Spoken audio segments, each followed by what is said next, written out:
Hello and welcome to another Bleistift video. Today I want to talk about Cleo Skribent. That's a pen brand owned by Cleo Skribent GmbH. First I want to talk a little bit about the history of this company.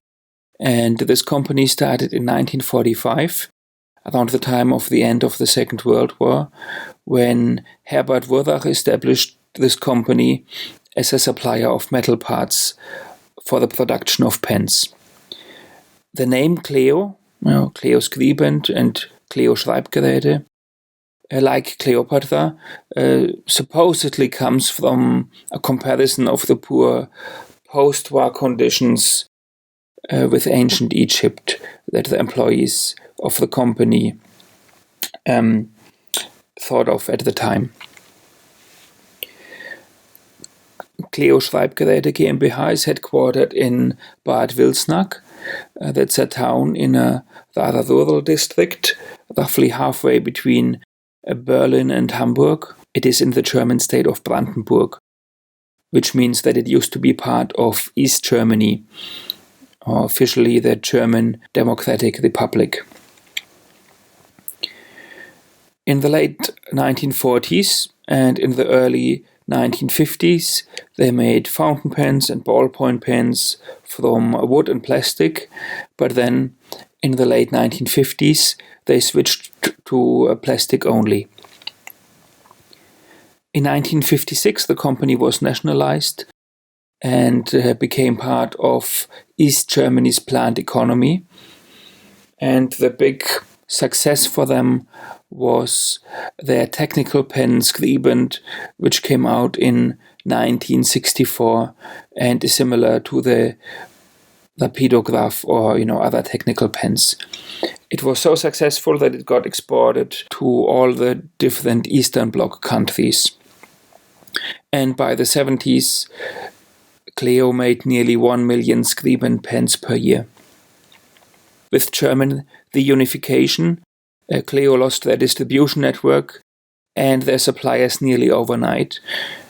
And their customer base also changed, or they wanted different products after the fall of the wall. I assume not only in Germany, but also in the other Eastern Bloc countries. Cleo then became privatized, and they first survived by becoming a supplier of pen parts for established companies in the former west of Germany. But at the same time, they also started to develop their own products, including fountain pens, or should I say posh fountain pens. Today, their specialties are fountain pens that make use of ebonite. They use rhodium-plated gold nibs, and I think many of their pens are also manually lacquered.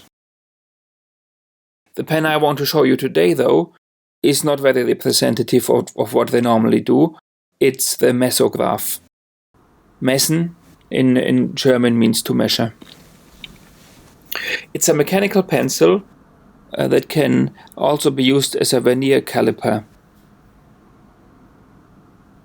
The one I've got here with me is one of the prizes for the Stationery Wiki Mechanical Pencil Day contest, so I'll have to send it to the winner soon. Today, when I record this video, I only got the results from one of the two judges back, so the moment I've got the results from both judges, this pen will go to the winner, but I thought I'll have a quick look before the pen is gone. As you can see here, the vernier caliper has a metric and an imperial scale, and I never really used a vernier caliper. I bought a digital caliper to measure pens and pencils for the blog, but I didn't really grow up with calipers. This vernier system seems to be quite interesting. So one unit, in case you haven't seen it like me before, so one unit of the vernier is 0.9 millimeters long. And because of this difference in graduation between the normal caliper scale and the vernier scale, you can determine lengths of up to 1/10 of a millimeter. So how does it work? You basically look at the normal scale to get a rough measurement, and then basically for the 10th of a millimeter measurement, you check which of the numbers of the vernier scale matches up best with the normal scale. So you match up the vernier scale and the normal scale, and you can then see where the best match is.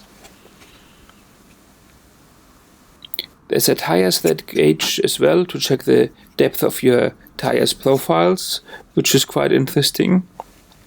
And finally, there's also a thread scale, but that's not much more than a table printed on the body of the pen, so I won't spend much time on explaining this. The pencil itself is using 0.7 millimeter leads. There's no eraser in the push button, in case you wonder. And by the way, the push button itself is made from metal, not plastic. So this Messograph came out in 2000 as a ballpoint pen version, but this is the mechanical pen version, which was only released last year in 2017.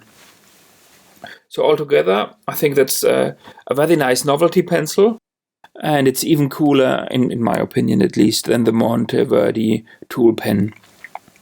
It's not uncomfortable to use, which means that if you put this pen in your pencil case, you know you got a pencil and a caliper with you at any time. Earlier I said that a Messograph is not very representative of what Cleo normally does. Well, there's another not very representative pen they make, which is the Gessner.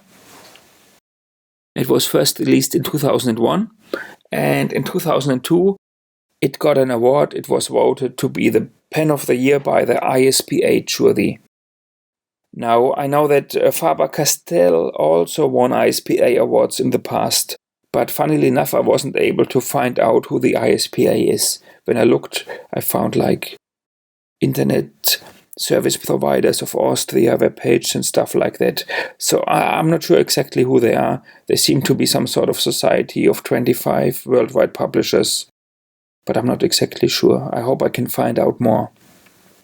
Anyway, let's go back to the Gessner pencil. The Gessner pencil is named after Konrad Gessner, a Swiss scientist who was the first person to describe a pencil.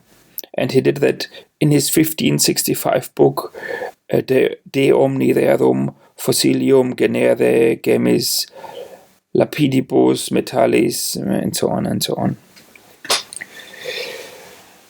Yeah, I think he used it to record his observations, this pencil, and so that people know how he recorded his observations. He described the tools he used for his scientific work. And Cleo then took his description and the picture in his book and made their Gessner pencil from those descriptions. Okay, I think I've bored you enough with pencil geekiness for now. Until next time, goodbye and thanks for watching.